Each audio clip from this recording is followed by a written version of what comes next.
Мен темір торға түскеннен бастап айтып келем. Сот болсын, мен сөйлеймін. Аузымды ешкім жаба алмайсыңдар. Маған Тимур Қырылдақ дейтін немцовтың басшысының айтқаны, показания бер, сен кетесің. Сенің ешқандай қатысың жоқ қой. Сен бандит емессің, басқа емессің. Бірақ бермесең, өзінің тікелей аузынан шыққан сөзі, әйелің әркімнің астында қалып, балаң әкесіз, жетім болып, инсульт алған әкең бақилық болып кетеді, мен сені 15 жылға түрме торында шіртем деді. Менің ар намысыма тиді. Бетіне қарап тұрып, бірақ езіліп тұрып шығаршы дегенім жоқ, құрметті сот. Аллах көріп тұр. Засекай время дедім. Иншалла Аллахтың қалауыменен. Это государство само делает бандитов. Он мне каждый раз говорит, ты мне угрожал. 15 жыл, засекай. 15 жылдан кейін шығам, ертесі қайттан қамалам, мен сені тұрып қылам дедім. Аллахтың атымен айтам, құрметті сот. Қамалып кетейін, басқа болайын. Ар намысымды таптаған адам. Ол екі дүние болсын. Бұл дүниеде сұралмасам, ақыретте сұрайын. Осылар тілдерін тыймаса, әрбір келіп, мен қанша заявление жазғам, қанша тергеушіге. Асылып өліп қалыңдар дейтін тергеуші болды. Асылып өліп қалыңдар дейтін келіп, мен кәдімгі Қырылдаққа заявление жаздым. Бандит қылып атқан, асылып қалса, не жоқ. Давайте, посмей. Жоқ, СМИ, сол, СМИ да тілдерін тыйсын.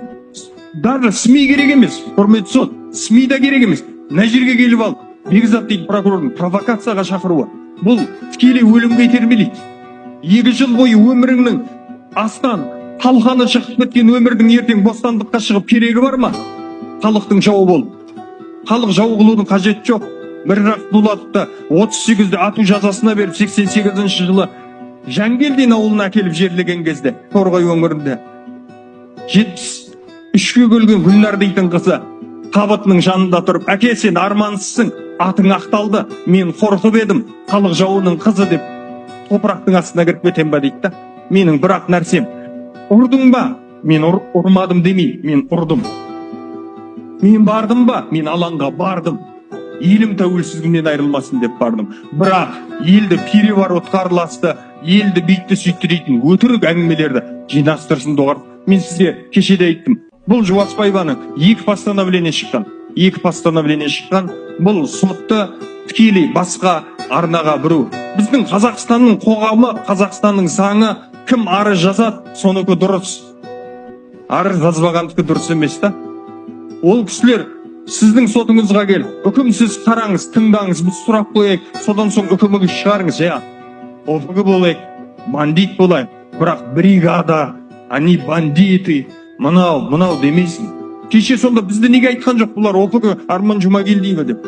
Шымкентте тұрып, ИВЛ аппарат 40 мың тұратындар 400 мың 500 мың осы үкімет қымбаттатқан кезде, біз бар таратқан кезде, дәрілер таратқан кезде, это они помогают. Опығың да пайдасы бар екен, неге айтпады ал? Үндеген жоқ. Талдықорғанның әкімі грамота беріп еді, ертесіне кешірім сұрап шықты. Міне, СМИ-да болып атқан дүниелер, жағымпаздық.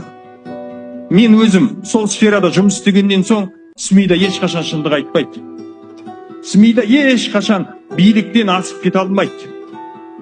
Мына түрменің өзі биліктен асып кете алмай отқаннан кейін, күнде назарын бізге аударып отырғаннан кейін біле берсеңіз болады. Құрметті сот, сізден сұрарым, Жуаспаева дейтін азаматша 10 адамды қорғап жатыр ма? 24 подставшыдан 10 адамның тағдырын өтірікпенен, жағымпаздықпенен қорғаймын деп 45 адамның тағдырына балта шаппасын. Сізден сұрарым, ондай адамдар мынандай ортада жүрмеу керек. Ертең сіздің шаныңызға тиді ғой, құрметті сот. Әр неде айтасыз, мен қазір қорқам. Дәретханаға да баруға, жаңағы Сапарханова тағы бір түсіріп алама видеоға дейсіз да. Сіздің ол жеке неңізге тиді, шаныңызға.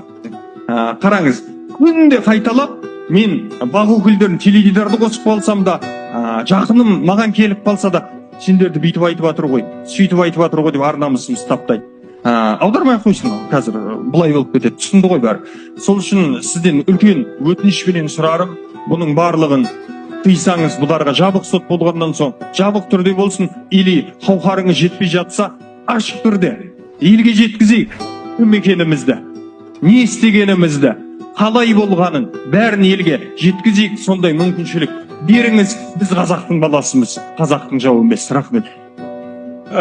Бердак, қазақтың батырысың, құшақтадым сені, бауырым. Аллах разы болсын саған. Красавчик. Во всех отношениях, родной. Айнала ұшып, басталды тағы ұшып, түнгі ақ төбенің аспанында.